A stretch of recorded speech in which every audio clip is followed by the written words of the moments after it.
दिल धड़क रहा है और ये धड़कते रहना चाहिए, क्योंकि दिल की धड़कन है तो जिंदगी है। नमस्कार मित्रांनो, मी साजन ओहोळ। आज आपण कुर्डवाडी या गावामध्ये आलेलो आहोत।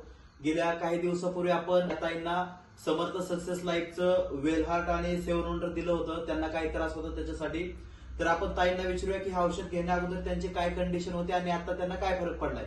नमस्ते ताई, तुमचं नाव सांगा। सविता राजू जगताप। ताई, हे औषध घेण्या अगोदर तुम्हाला काय त्रास होता? मला म्हणजे चक्कर येत होती आणि थकवा येत होता, त्याच्यासाठी मी दवाखान्यात गेले होते। मग दवाखान्यात गेल्यानंतर डॉक्टरने बीपी वगैरे चेक केली माझी।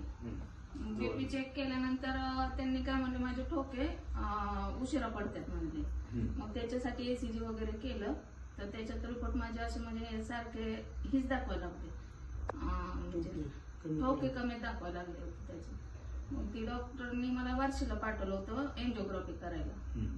एंजिओग्राफीसाठी पाठवलं होतं, पण नंतर मी ही घेतल्यामुळं रिपोर्ट माझे नॉर्मल आले। ओके, नंतर आम्ही तुम्हाला हे औषध दिलं, वेल हार्ट आणि सेवन वंडर।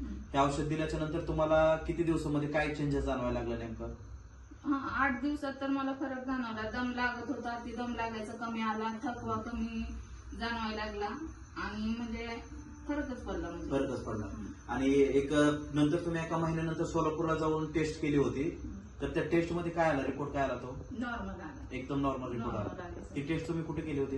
अश्विनी आणि रेल्वे हॉस्पिटल सोलापूर।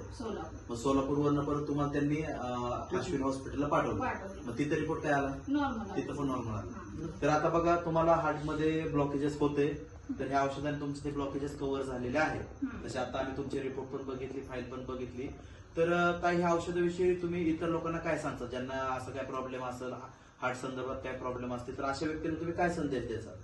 ही मी घेतल्यानंतर मला फरक जाणवलाय, तर ज्याला त्रास होतो त्यांनी घ्यावं, ही रिझल्ट येतात। ओके सर, तुमचं म्हणणं काय आहे औषधाविषयी? एकच नंबर आहे. ओके, धन्यवाद, थँक्यू।